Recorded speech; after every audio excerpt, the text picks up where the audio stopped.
नमस्कार मंडळी. आज आपण पाहणार आहोत द सायकॉलॉजी ऑफ मनी या जगप्रसिद्ध पुस्तकाचा मराठी सारांश. पैसा मिळवण्यासाठी अर्थशास्त्राची पदवी लागत नाही. लागतो तो शहाणपणा, संयम आणि विचारांची शिस्त. हे पुस्तक शिकवतं श्रीमंतीची सुरुवात मनापासून होते, पाकिटापासून नाही. 1. पैसा बरोबर वर्तन. पैशावर यशस्वी होण्यासाठी फारशा संज्ञा, आकडे किंवा फारशा कौशल्यांची गरज नाही, तर गरज आहे ती मानसिकतेची, म्हणजेच संयम, शिस्त आणि वेळेचा योग्य वापर. 2. संयम आणि दीर्घकालीन दृष्टिकोन. शेअर मार्केटमध्ये उतार चढाव येतात, पण संयम ठेवणाऱ्यालाच मोठा नफा मिळतो. उदाहरण, वॉरेन बफे यांचे यश हे त्यांच्या संयमाचा आणि लांब पल्ल्याच्या गुंतवणुकीचा परिणाम आहे. 3. कंपाऊंडिंग हे जादू आहे. छोट्या रकमांची सततची गुंतवणूक ही भविष्याचं धन घडवते. पैसा आपोआप वाढतो, वेळ आणि संयम असतील तर. 4. माझं पुरेसं आहे हे समजणं महत्त्वाचं आहे. अतिलोभामुळे अनेक जण कोसळले आहेत.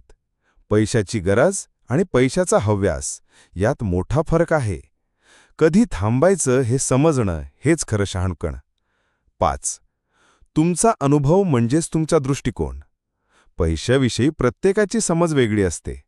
ज्यांनी आर्थिक संकट पाहिलंय तो जास्त बचतीकडे झुकतो. ज्यांनी सतत यश पाहिलं तो अधिक जोखीम घेतो. म्हणूनच दुसऱ्याच्या गुंतवणुकीचा अंदाज लावणं चुकीचं आहे. 6.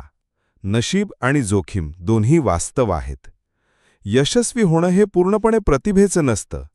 थोडं नशीब, थोडा धोका आणि खूप संयम ही यशाची चव आहे. 7. सुरक्षितता म्हणजे खरी श्रीमंती. बँकेत इमर्जन्सी फंड असणं किंवा खर्चांवर नियंत्रण असणं ही सुद्धा श्रीमंतीच आहे. श्रीमंत असण्याची भावना हेच खरं स्वातंत्र्य. 8. स्वातंत्र्य म्हणजे सर्वोच्च संपत्ती. स्वतःच्या वेळेवर स्वतःचं आयुष्य जगणं हाच खरं श्रीमंतीचा अर्थ आहे. असे निर्णय घ्या जे तुम्हाला हवं तसं जगू देतील. निष्कर्ष: द सायकॉलॉजी ऑफ मनी आपल्याला शिकवतं की श्रीमंती ही फक्त उत्पन्नावर नाही, तर वर्तन, संयम आणि दृष्टिकोनावर अवलंबून असते.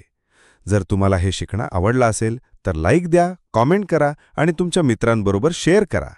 आणि हो, अशाच प्रेरणादायी पुस्तकांच्या सारांशासाठी सबस्क्राईब करा सारांश मराठी बुक चॅनलला. पुन्हा भेटूया एका नव्या पुस्तकासोबत. धन्यवाद.